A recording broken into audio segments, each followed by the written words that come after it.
Hello student, welcome to educational tutorial. Today I will start English NCERT chapter number 1, that is Who did Patrick's homework.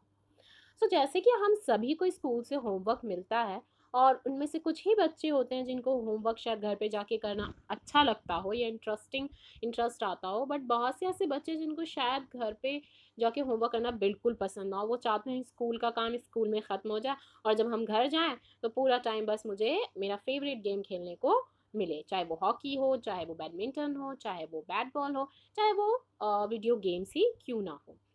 तो हम सभी ही homework से कहीं ना कहीं हम भागना चाहते हैं और उनमें से ही एक पैट्रिक भी एक बच्चा था, एक स्टूडेंट था जिसको होमवर्क करना बिल्कुल पसंद नहीं था।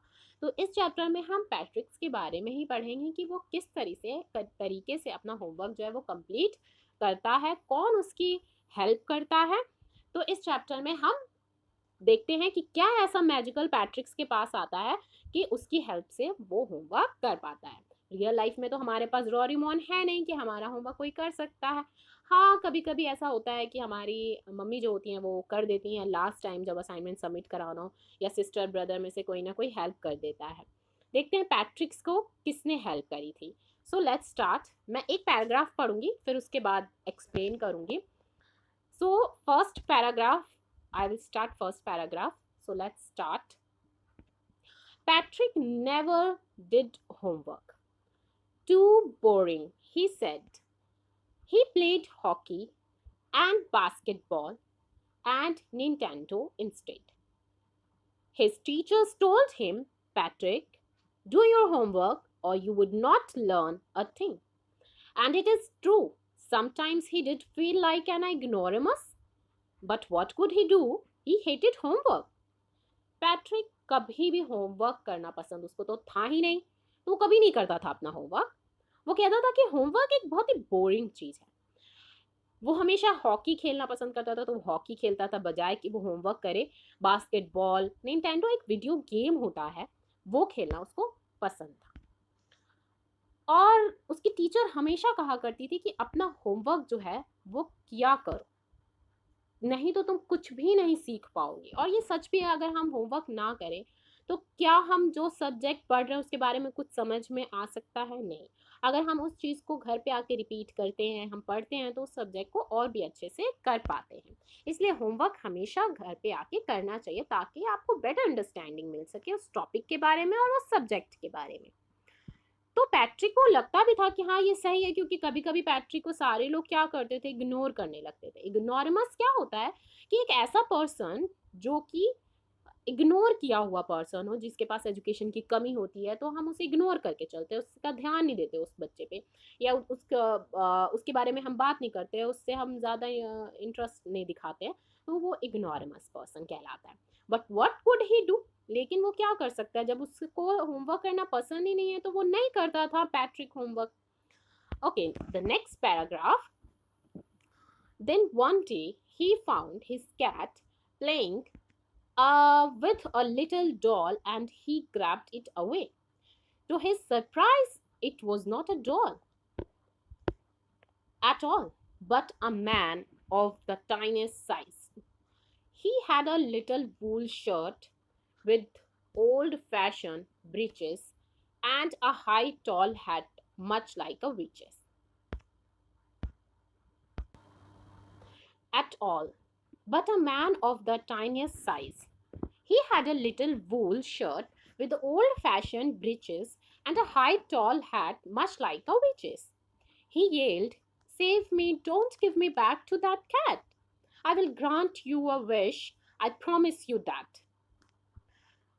तो जो पैट्रिक्स होता है वो एक दिन क्या देखता है कि उसका कैट जो है वो एक छोटी सी डॉल के साथ खेल रहा है। तो वो उसके हाथ से, मतलब उससे छीन लेता है। और वो देखकर बहुत सरप्राइज हो जाता है, हैरान हो जाता है कि वो कोई डॉल नहीं होती, बल्कि क्या होता है, एक छोटा सा आदमी होता है जो कि एक लिटिल वूल शर्ट पहना होता है, वूल का शर्ट पहना हुआ रहता है। और ब्रीचेस, एक बहुत पुराना फैशन का जो ब्रीचेस ब्रीचेस क्या होता है, एक शॉर्ट ट्राउजर को हम कहते हैं, वो ब्रीचेस पहना हुआ रहता है। और एक and a high tall hat, और उसके पास एक हैट होती है, जैसे कि यहाँ पर दिख भी रहा है पिक्चर में आपको कि ये इस तरीके का एक टॉल हैट, ठीक है, ये टॉल हैट होता है, वो पहना हुआ रहता है। और उसके बाद वो चिल्लाता है, वो क्या कहता है, सेमी मुझे बचाओ और मत दो, कैट को वापस मत दो। वो उसकी विशेष को पूरी करेगा, वो प्रॉमिस करता है। Okay, the third paragraph,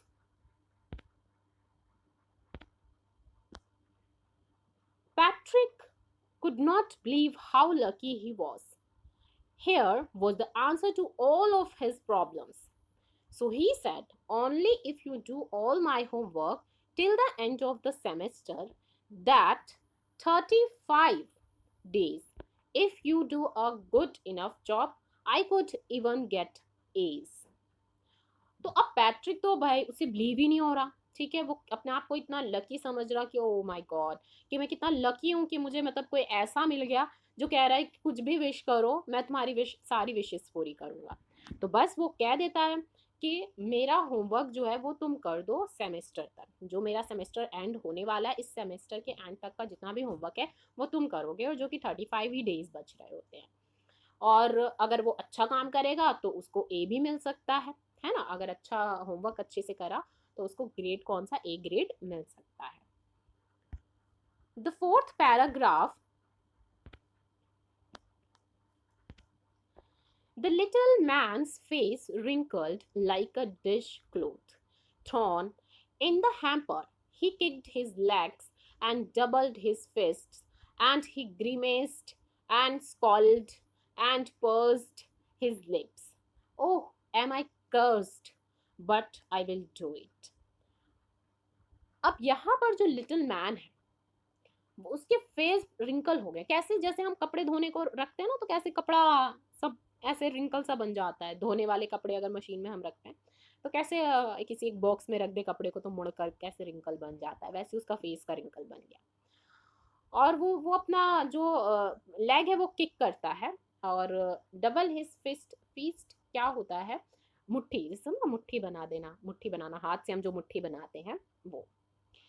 and he ग्रीमेस्ड and scold, इसका मतलब यह है कुछ ऐसे एक्सप्रेशन जो कि डिस्गस्टिंग, गुस्से वाला एक्सप्रेशन होता है ना, उसे हम कहते हैं। और वो अपने लिप्स को पर्स करता है, मतलब लिप्स को अपने दबाता है, ठीक है।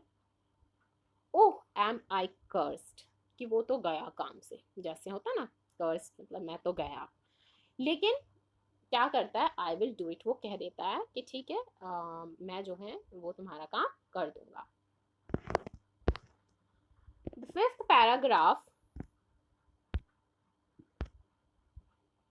paragraph, and true to his word, that little elf began to do Patrick's homework.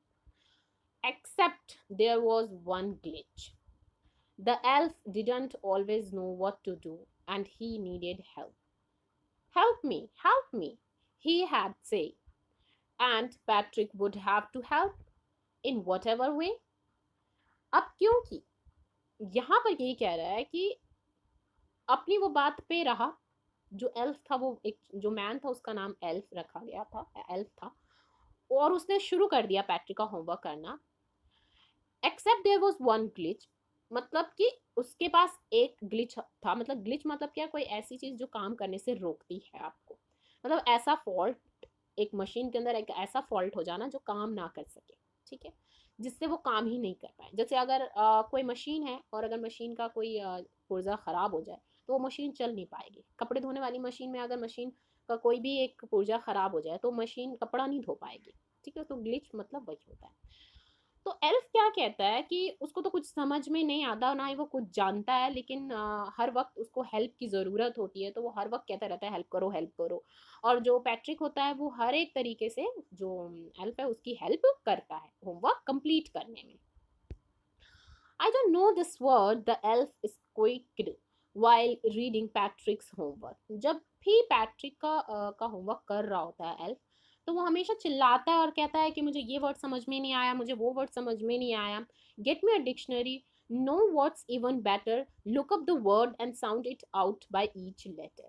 और उसके बाद कहता है कि डिक्शनरी लाओ, कोई बढ़िया सी बुक लाओ और इन सब का मीनिंग, हर एक लेटर का उसको मीनिंग, वर्ड साउंड, सब कुछ बेटर तरीके से समझाओ, ठीक है। The sixth paragraph is when it came to maths. जब maths पर आया, Patrick was out of luck. What are times tables? The elf shrieked. We elves never need that. And addition and subtraction and division and fraction. Here, sit down beside me. You simply must guide me, else know nothing of human history. To them, it's a mystery. So the little elf, already a shouter, just got louder. Go to the library. I need books. More and more books, and you can help me read them too. अब यहाँ पे जो elf है वो कह रहा है कि उसे मैथ्स पर जब वो आया तो उसे तो बिल्कुल भी मैथ्स नहीं आता था, उसे पता ही नहीं था टाइम टेबल्स क्या होते हैं, ठीक है। Else we else never need that, कभी ज़रूरत ही नहीं पड़ी थी एल्फ को ये सारी चीज़ों के बारे में। एल्फ को ना तो एडिशन आता था, ना सब्ट्रैक्शन आता था, ना डिवीजन, ना फ्रैक्शन, ये सब क्या होता है वो कह रहा है कि व्हाट इज़ दिस, उसे कुछ भी नहीं पता था। वो कह रहा था कि मेरे पास बैठो और मुझे गाइड करते जाओ और मैं फिर उस चीज़ को लिख दूंगा। क्योंकि एल्फ्स को ह्यूमन हिस्ट्री के बारे में भी नहीं आता था, कुछ भी उसे नहीं पता था एल्फ को, और वो हमेशा चिल्लाता रहता था, लाउड होता रहता था कि हेल्प करो, लाइब्रेरी जाओ, बुक लेकर आओ, और बुकें लेकर आओ, बताओ, मेरी हेल्प करो, मेरी मदद करो और पढ़ो साथ में मिलके। तो वो हर वक्त जो पैट्रिक है उसको बोलता रहता था कि हेल्प करो मेरी, पढ़ के बताओ मुझे और समझाओ, गाइड करो। तो सारा काम जो था वो पैट्रिक कर रहा था, जो चीज़ें एल्फ बोलता था, होमवर्क करने में पैट्रिक एल्फ की पूरी हेल्प करता था। Seventh paragraph. As a matter of fact, every day in a every way that little elf was a nag. Patrick was working harder than ever, and was it a drag? He was staying up nights, had never felt so weary, was going to school with his eyes puffed and bleary.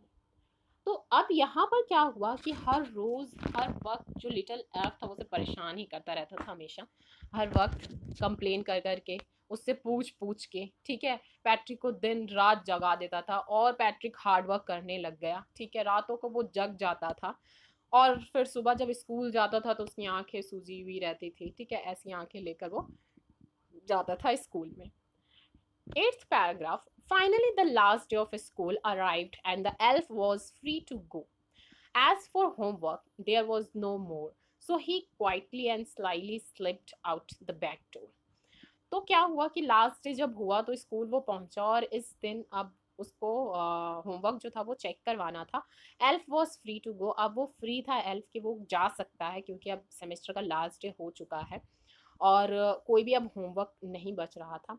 सो वो back door से quietly चला गया, चुपचाप से वो secretly से चला गया। पैट्रिक गॉट हिज एज, और पैट्रिक को अब क्या ए मार्क्स मिल गया, ए ग्रेड उसको मिल गया था। His classmates were amazed, his teachers smiled and were full of praise, and his parents, they wondered what had happened to Patrick. He was now the model kid, cleaned his room, did his chores, was cheerful, never rude, like he had developed a whole new attitude. जो class के बच्चे थे वो हैरान हो गए कि Patrick को ए ग्रेड मिला। टीचर थे वो स्माइल कर रही थी और उसको प्रेज किया, शाबाशी दी, ठीक है। पेरेंट्स हैरान थे, वो बोले क्या हो गया पैट्रिक को। वो देख रहे थे कि उसका वो किड जो है वो मॉडल किड बन चुका है, जैसे वो चाहते थे। अपना क्लास, अपना जो रूम था वो साफ सुथरा रखने लगा, अपने सारे जो सामान थे रूम के अंदर वो सब कुछ साफ सुथरा रखने लगा। वो कभी रूड नहीं हो रहा था, ठीक है। वो अपने सारे एटीट्यूड जो था वो डेवलप कर चुका था, एक न्यू एटीट्यूड उसके अंदर डेवलप हो चुका था। The next paragraph you see in the end, Patrick still thought he had made that tiny man do all his homework. But I will share a secret just between you and me. It was not the elf. Patrick had done it himself.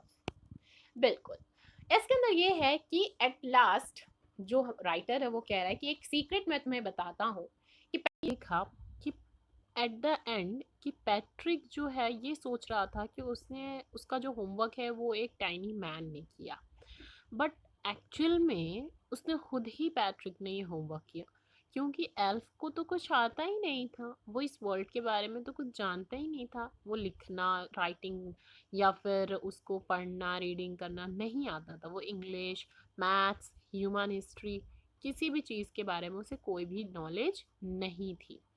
तो वो सारी help जो है पढ़ने के लिए read करने के लिए या फिर किसी क्वेश्चन अरिथमेटिक क्वेश्चंस करने के लिए हर चीज़ में हेल्प किसने की? पैट्रिक ने ही की। तो इसका मतलब ये हुआ कि पैट्रिक ने ही खुद ये होमवर्क जो है वो किया है। सो ये चैप्टर जो है वो कैरोल मूर ने लिखा है और that's for today. Now we will discuss about question answer back question answer. So first question is, what did Patrick think his cat was playing with? What was it really? कि Patrick क्या सोच रहा था कि cat किसके साथ खेल रहा है और एक्चुअल में था क्या? तो एक्चुअल में तो पैट्रिक ये सोच रहा था कि कैट के पास एक डॉल है, बट एक्चुअल में डॉल था नहीं ना, वो एक टाइनी साइज का मैन था। Why did the little man grant Patrick a wish? क्यों पैट्रिक की जो विशेज़ है वो लिटिल मैन चाहता था पूरा करना, क्योंकि मैन लिटिल मैन चाहता था कि कैट से जो है वो फ्री करा दे, मतलब उससे बचने के लिए, बचाने के लिए। What was पैट्रिक्स wish? पैट्रिक की क्या विश थी? कि वो उसका होमवर्क कर दे, है ना, यही तो विश थे उसके। वो भी till at at the end of the semester, जो कि 35 डेज बच रहे थे। In what subjects did the little man need help to do Patrick's homework? कौन कौन सा सब्जेक्ट था जिसके बारे में होमवर्क की जा रही थी और हेल्प की ज़रूरत थी लिटिल मैन को? तो वो इंग्लिश था, मैथ्स था और ह्यूमन हिस्ट्री था। How did Patrick help him? Patrick जो है वो किस तरीके से हेल्प किया? तो डिक्शनरी का हेल्प लेकर, रीड करके, ह्यूमन हिस्ट्री को रीड करके, अरिथमेटिक क्वेश्चंस करके, इस तरीके से पैट्रिक ने हेल्प किया। What do you think did पैट्रिक्स homework, the little man और पैट्रिक हिमसेल्फ? तो किसने किया था होमवर्क? पैट्रिक हिमसेल्फ खुद उसने किया था, क्योंकि पैट्रिक को तो कुछ आता ही नहीं था। तो वो एल्फ को तो कुछ आता ही नहीं था, लिटिल मैन को तो कुछ आता नहीं था, तो पैट्रिक ने खुद ही रीड किया, खुद ही डिक्शनरी रीड की, खुद ही अर्थमेटिक के क्वेश्चंस किए। तो इसलिए पैट्रिक ने खुद ही ये होमवर्क जो है वो किया है। Now we will discuss the fill in the blanks. So first is, some people find household dash a bore, but I like to help at home. So the first is chores. Chores means कोई भी घर का काम जो होता है उसे हम कहते हैं. Who stole the diamond is a still a mystery. Mystery मतलब कोई भी चीज़ जो solve नहीं हुई होती है. This dash we are going to have a class exhibition. इस सेमेस्टर में हम क्लास में एग्जीबिशन डिस्कस करेंगे या एग्जीबिशन होगा. True to his word, the elf began to help Patrick. अपने वर्ड पर वो कायम रहा और पैट्रिक की हेल्प किया. Can you dash this word in the dictionary? Can you look up this word in the dictionary? Means क्या इस वर्ड को तुम डिक्शनरी में देख सकते हो? I started early to be on time, but I was dash. There was a traffic jam. कि जल्दी वो निकला था, टाइम पर निकला था, बट उसका लक नहीं था, जिसकी वजह से वहाँ पर क्या हो गया था, ट्रैफिक जैम की वजह से वो लेट पहुँचा होगा. She says she's got a lot of books, but dash I think most of them are borrowed. कि वो कह रही है कि उसके पास बहुत सारी किताबें हैं, लेकिन सिर्फ तुम और मैं जानते हैं कि इनमें से बहुत सी किताबें जो होती हैं वो बोरो, उधार ली हुई है. So that's it today for. अब नेक्स्ट क्लास में we will meet. Thank you so much.